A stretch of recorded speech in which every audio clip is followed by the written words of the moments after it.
নমস্কার বন্ধুরা, জবাবদিহি সাই নিউজ চ্যানেলের পক্ষ থেকে তোমাদের সকলকে জানাই স্বাগত। তো বন্ধুরা, আজকে কথা বলবো পঞ্চায়েত এন্ড রুরাল ডেভেলপমেন্টের পক্ষ থেকে বের হওয়া সম্পূর্ণ একটি নতুন ইনফরমেশন নিয়ে তোমাদের সাথে কথা বলবো, যেখানে তোমরা দেখতে পাবে যে পুজোর মধ্যে কিন্তু গ্রাম পঞ্চায়েতের নিয়োগ প্রক্রিয়া শুরু হয়ে গেল, যেখানে প্রচুর পঞ্চায়েতের পক্ষ থেকে নিয়োগ করানো হচ্ছে শুধুমাত্র মাধ্যমিক পাস যোগ্যতায়। মানে বেসিক যদি তুমি মিনিমাম মাধ্যমিক পাস করে থাকো তাহলে কিন্তু তোমরা রাজ্যের 23 জেলার যে কোনো প্রান্ত থেকেই, ছেলে হোক কিংবা মেয়ে, তোমরা প্রত্যেকেই আবেদন জানাতে পারবে। এবং এখানে তোমাদের কোনো রকমের ফিস দিতে হবে না, মানে অ্যাপ্লিকেশন করার ক্ষেত্রে কোনো রকমের ফিস নেই, সম্পূর্ণ বিনামূল্যে আবেদন করতে পারবে। এবং প্রচুর পঞ্চায়েতের পক্ষ থেকে নিয়োগ করানো হচ্ছে, গ্রাম পঞ্চায়েত অফিসে নিয়োগ হচ্ছে। এবং এই ভিডিওর মাধ্যমে কিভাবে তোমরা অ্যাপ্লাই করবে সেই অ্যাপ্লাই প্রসেস সহ সবটাই তোমাদের সাথে শেয়ার করব ভিডিওতে। কিন্তু ডিটেলস বলার আগে তোমাদের প্রত্যেকের কাছে আমি একটাই রিকোয়েস্ট জানাবো, যে যারা এখনো আমাদের এই চ্যানেলটিকে সাবস্ক্রাইব করোনি তারা ঝটপট চ্যানেলটিকে সাবস্ক্রাইব করে পাশে থাকা বেল আইকনটি ক্লিক করে দিও, যাতে করে পরবর্তী সমস্ত ইনফরমেশন পেয়ে যেতে পারো। তো চলো বন্ধুরা, দেরি না করে এবার অফিসিয়াল নোটিশ নিয়ে ডাইরেক্ট বিস্তারিত আলোচনা তোমাদের সাথে শুরু করব। তো এটা হলো পঞ্চায়েতের অফিসিয়াল ওয়েবসাইট। এই অফিসিয়াল ওয়েবসাইটের লিংক তোমাদেরকে ভিডিও ডিসক্রিপশন বক্সে দিয়ে দেবো। সেখান থেকে তোমরা কিন্তু সমস্ত ইনফরমেশন গুলো পেয়ে যাবে, নোটিফিকেশন সংক্রান্ত বা অ্যাপ্লিকেশন ফর্ম সংক্রান্ত যাবতীয় ইনফরমেশন গুলো তোমরা কিন্তু এখান থেকেই পেয়ে যাবে। এবার সরাসরি মূল নোটিফিকেশনে ফিরে যাব। তো এখানে দেখো, নোটিফিকেশন কিন্তু 2/9/2025 বেরিয়েছে, কিন্তু অ্যাপ্লিকেশনটা একটু পরে শুরু হয়েছে। তো এখানে অ্যাপ্লিকেশন করার লাস্ট ডেট থাকছে কিন্তু অক্টোবরের 15 তারিখ। অক্টোবরের 15 তারিখের মধ্যে তোমাকে কমপ্লিট অ্যাপ্লিকেশন সাবমিট করতে হবে। 15 তারিখ বিকাল 5টা পর্যন্ত তোমাদের হাতে সময় রয়েছে।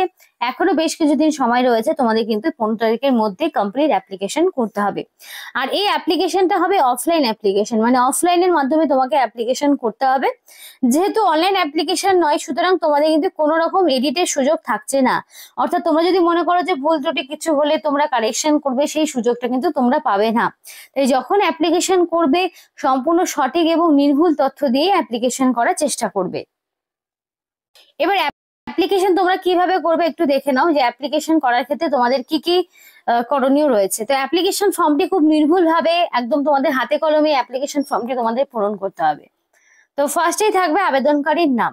প্রথমে যে অ্যাপ্লিকেশন করছে তার নাম থাকবে, এবং অবশ্যই সেই নামটা দিবে যেটা তার মাধ্যমিক বা তার সমতুল্য পরীক্ষার অ্যাডমিটে এক্স্যাক্টলি তোমার নামের যে স্পেলিং রয়েছে সেই নামটা কিন্তু তোমাকে দিতে হবে। তারপর তোমার হাজবেন্ডের নাম, অবশ্যই তোমাকে তোমার হাজবেন্ডের নাম বা বর্তমানে যিনি তোমার গার্জেন রয়েছে তোমার বাবার নাম তোমাদের কিন্তু দিতে হবে।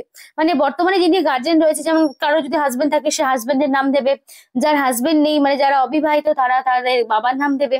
তো এইভাবে তাদের বর্তমানে যিনি গার্জেন রয়েছেন তার নাম তাকে দিতে হবে। তারপর তার বসবাসের ঠিকানা, মানে স্থায়ী বসবাসের ঠিকানা। এবার সম্পূর্ণ ডিটেলস বলার আগে তোমাদের একটাই কথা বলতে চাই, যারা ভিডিওটি এখন দেখছো বর্তমানে তারা অবশ্যই ঝটপট তাদের জেলার নাম আমাদেরকে কমেন্ট করে জানাও, যে সেই তাদের জেলায় আদৌ কতগুলো ভ্যাকেন্সি রয়েছে বা কোন কোন পোস্টে নিয়োগ চলছে গ্রাম পঞ্চায়েতের আন্ডারে বা পৌরসভা বা এক্সট্রা আরো যে সমস্ত রিক্রুটমেন্ট গুলো হচ্ছে সেগুলো সম্পর্কে যদি তোমরা জানতে চাও, মানে নিজস্ব জেলার যদি সরকারি কোনো রকম চাকরির ইনফরমেশন পেতে চাও, অবশ্যই তোমরা তোমাদের জেলার নাম, ব্লকের নাম আমাদেরকে কমেন্ট করে জানাও ঝটপট। তো দেখো, এখানে তোমাদের গ্রামের নাম। এবার তোমাকে অ্যাড্রেস প্রুফ হিসেবে তো যে কোনো একটি ডকুমেন্টস দিতে হবে, সেটা আধার কার্ড হতে পারে কিংবা ভোটার আইডি হতে পারে কিংবা রেশন কার্ডও হতে পারে। তো তোমার অ্যাড্রেস প্রুফ হিসেবে তুমি যা ডকুমেন্টস দিচ্ছ সেই অনুযায়ী তোমার গ্রামের নাম, তোমার পুলিশ স্টেশনের নাম, মোবাইল নাম্বার দিতে হবে। তেমন ভাবেই তোমাকে আবার পোস্ট অফিস, জেলা, উপস্বাস্থ্য কেন্দ্র এগুলো দিতে হবে। তো একদম A to Z ইনফরমেশন থাকবে। বা তোমার ম্যারিটাল স্ট্যাটাস তোমাকে দিতে হবে, তুমি বিবাহিত অবিবাহিত না কি রয়েছো, বা তুমি যে পঞ্চায়েতের আন্ডারে কাজ করছো সেখান থেকে তোমার কাজ করতে চাইছো সেখান থেকে তোমার কতটা দূরত্ব হচ্ছে সেটা তোমাকে দিতে হবে। এবার যদি তোমার SC/ST সার্টিফিকেট থাকে, এখানে ওবিসিদের কোনো রকম মানে এক্সট্রা করে ফেসিলিটি দেওয়া নেই, শুধুমাত্র মানে ওবিসিদের অ্যাজ এ জেনারেল হিসেবে ট্রিট করা হবে এবং SC/ST দের জন্য আলাদা রয়েছে। তো SC/ST যে সার্টিফিকেট নাম্বার সেটা তোমাকে এখানে বসাতে হবে। আর এখানে তোমাদের রেশন কার্ডের নাম্বার দিতে হবে, এবং অবশ্যই কোনো রকম যেন ভুল ত্রুটি কিছু না হয়ে থাকে। এবং 1/1/2025 ভোটার লিস্ট অনুসারে তোমার নাম কি আছে, বিধানসভার ক্ষেত্রে নাম কি আছে, অংশ অংশ নাম্বার কত আছে, মানে ভোটার কার্ড দেখে এগুলো তোমাদের ফিল আপ করতে হবে। তোমার যারা বিবাহিত তাদের এই ডিটেলস গুলো দিতে হবে। আর তারপরে তোমাকে কিন্তু তোমার যেই এডুকেশনাল কোয়ালিফিকেশন সেই ইনফরমেশন গুলো দিতে হবে। মানে এখানে তোমাদের মাধ্যমিক বা তার সমতুল্য পরীক্ষার বিশদ বিবরণ চেয়েছে। এবার এখানে যে শুধুমাত্র যে মাধ্যমিক পরীক্ষার্থীরা আবেদন করতে পারবে তা কিন্তু নয়, যারা উচ্চ মাধ্যমিক করেছো, গ্রাজুয়েশন করেছো, তারাও যদি চায় এখানে কাজ করতে চাইছে, মানে তারা যাদের যদি মনে হয় যে তারাও এখানে জব করবে বা তারাও অ্যাপ্লাই করবে, তারাও কিন্তু করতে পারবে। তো এই উচ্চশিক্ষার জন্য যে তোমাকে এক্সট্রা ফেসিলিটি দেওয়া হবে তা কিন্তু নয়, তোমাকে মাধ্যমিকের উপর বেস করেই তোমার কিন্তু একটা প্রাপ্য নম্বর থাকবে। কোনো রকম কিন্তু তোমাকে দেওয়া হবে না এক্সট্রা কোনো ফেসিলিটি। মানে তুমি যেভাবে অ্যাপ্লিকেশন করছো তোমার মাধ্যমিকের উপর বেস করেই তোমার সমস্ত রকম ইনফরমেশন গুলো এখানে তোমাকে দিতে হবে।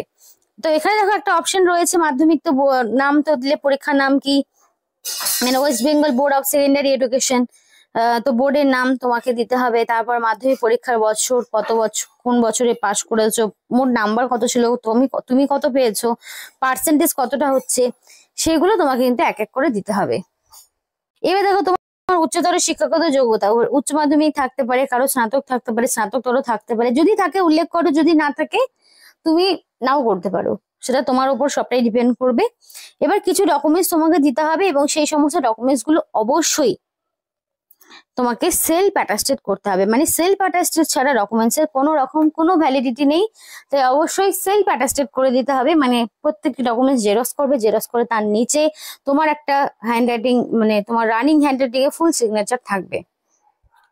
তো অ্যাডমিট কার্ডে তোমাদের প্রাপ্ত স্বাক্ষর সহ রঙিন পাসপোর্ট সাইজের ছবি, মানে তোমাদের অ্যাডমিট কার্ড, মাধ্যমিকের অ্যাডমিট কার্ড, 5 টাকা ডাক টিকিট সহ নিজস্ব ঠিকানা লেখা খাম, মাধ্যমিক বা তার সমতুল্য পরীক্ষার অ্যাডমিট বয়সের প্রমাণপত্র হিসাবে এবং মাধ্যমিক বা তার সমতুল্য পরীক্ষার মার্কশিট তোমাকে দিতে হবে, কারণ সবটাই মাধ্যমিকের উপর বেস করে হচ্ছে।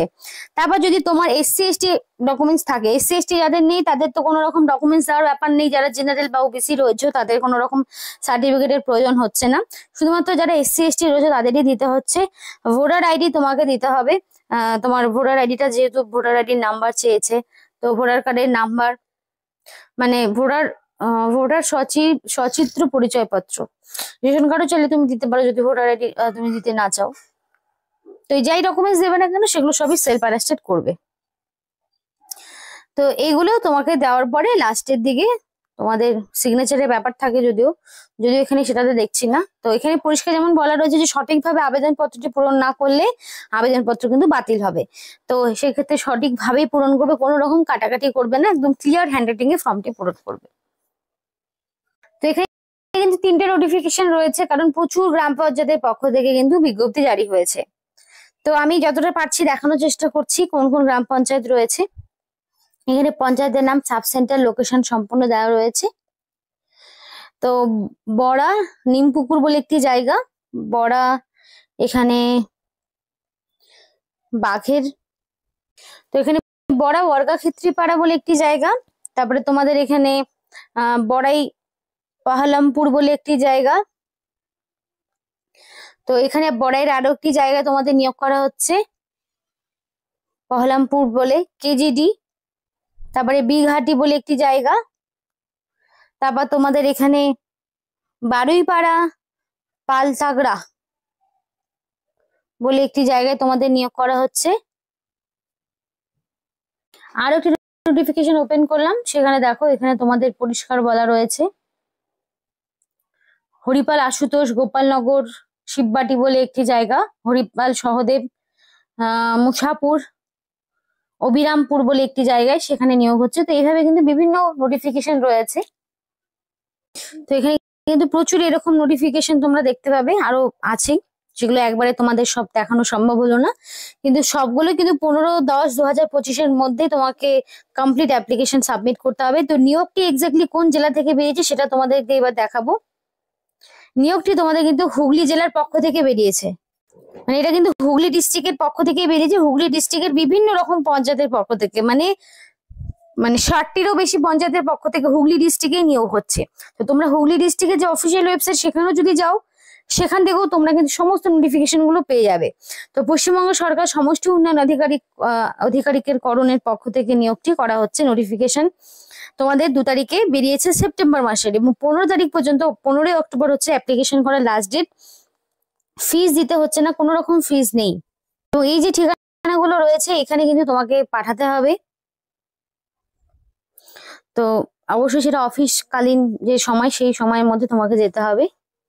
তো আর এখানে সিলেকশন প্রসেস বলি কোনো রকম রিটেন টেস্ট নেই, রিটেন টেস্ট দিতে হচ্ছে না, সরাসরি ওয়াক ইন ইন্টারভিউর মাধ্যমে এবং মাধ্যমিকে তোমার যে নাম্বার রয়েছে সেই নাম্বারের উপর ভিত্তি করে তোমাদেরকে এখানে নিয়োগ করানো হচ্ছে।